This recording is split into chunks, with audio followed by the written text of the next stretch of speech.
Good morning, good morning. TSpeaks here. Welcome to the Celibacy Walk. Family, we are at week 10. We are at week 10, and it's been an interesting week. I've had a few conversations that I would like to share with you. Someone asked me, okay, I get how you're not having intercourse, but are you masturbating?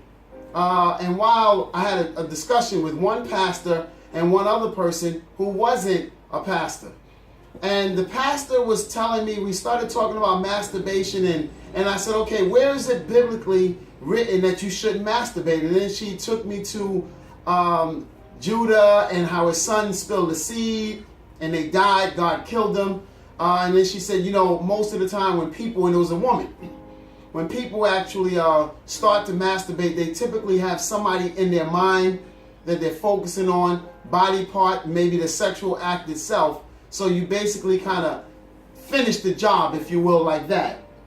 And while I said, okay, I understood that, I said, okay, I didn't necessarily agree with that. And here's the reason why. I said, okay, but that still doesn't say that you shouldn't masturbate. I get what God did because it was a sin to spill the seed. But the reason why Judah's son did spill the seed is because he didn't want to raise up children in his brother's name.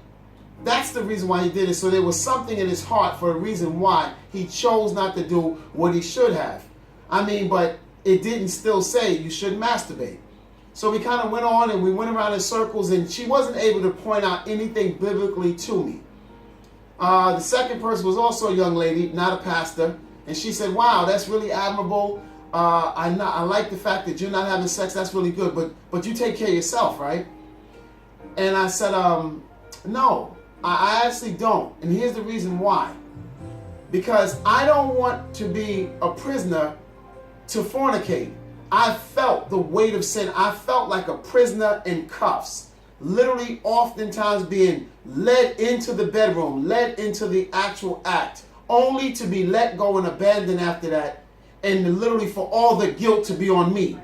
So some reason sin seemed to be walking and ushering me in to commit sin. And the moment I did, immediately it was like, oh, you're on your own now. Now you go to your God, see? But you're right back where you started from. And I recognize that. I would sin even after walking a month or whatever the period was when I was abstaining from sex. Sin would take me back. So it was almost like it wouldn't release me. It kept holding me hostage in bondage. And I told her, I don't want to get free from the actual act of fornication just to become a slave, a prisoner to now myself, because it's still a release. So now, okay, I'm not going out, I'm waiting for my wife, but I'm still releasing myself. So I'm a slave to it. The next thing you know, what, I'm doing it 2, 3, 4 times a day, whatever the case may be. I don't know. I've never been one really keen and big on masturbation. I just always thought to myself, why would I want to do that to myself when I can get somebody else to do it, or I can go ahead and do the act? That's only my thinking and my thought process. But I don't want to fall in from one form of slavery to the next. And I told her, I want to be completely free. Free of everything. Free of all sinful, all sexual acts. I don't want to think about somebody and have sex. I don't want to please myself. I don't want to literally somebody watch somebody do something and I release that way. I want to stay far and clear. Some of the best battles are the ones that we don't fight. Put that in your notebook and make sure you meditate on that. I don't have to beat the battle by going into it and slaughtering the enemy. I can avoid getting entangled in anything I know that's going to lead me down a road where I could lose, or I could compromise, or I could slip and lose my footing. I want to avoid this battle, and the best way to win this battle is to avoid it. So no, I didn't see anything biblically from Genesis to Revelation saying I shouldn't masturbate. I know I shouldn't literally in my mind conjure up thoughts, and I shouldn't, if it says if you look at a woman in that way, you've already sinned. But you don't have to look at a woman, is what I told the pastor, in order to sin. You don't have to look at a woman in order to masturbate. You can close your eyes and think about nothing and just go with a feeling.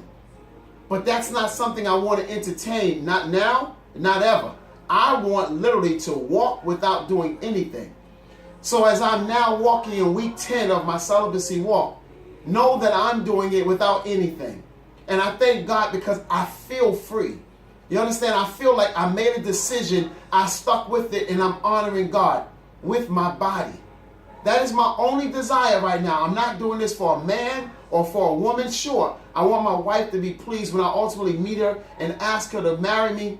I want her to say, you know what, I don't have to worry about your soul being in pieces from other people being in and out of your bed.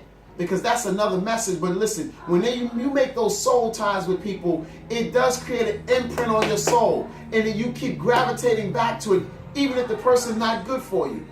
I don't want to get with any of that. But I want her to be pleased with it. But I want my God to be glorified by it. I want him to say, look at my son. He is doing that which is honorable unto me. Obedience is better than sacrifice. He said abstain from doing it. So that's what I'm doing. No compromising in it. No way to, Lord, I'll do this and barter if you do this. No, he said it. And if he does nothing else, I'm still going to do what I'm supposed to. So as I celebrate week 10, know that I'm still standing and walking strong. And I pray that you are too. I'm TSpeaks.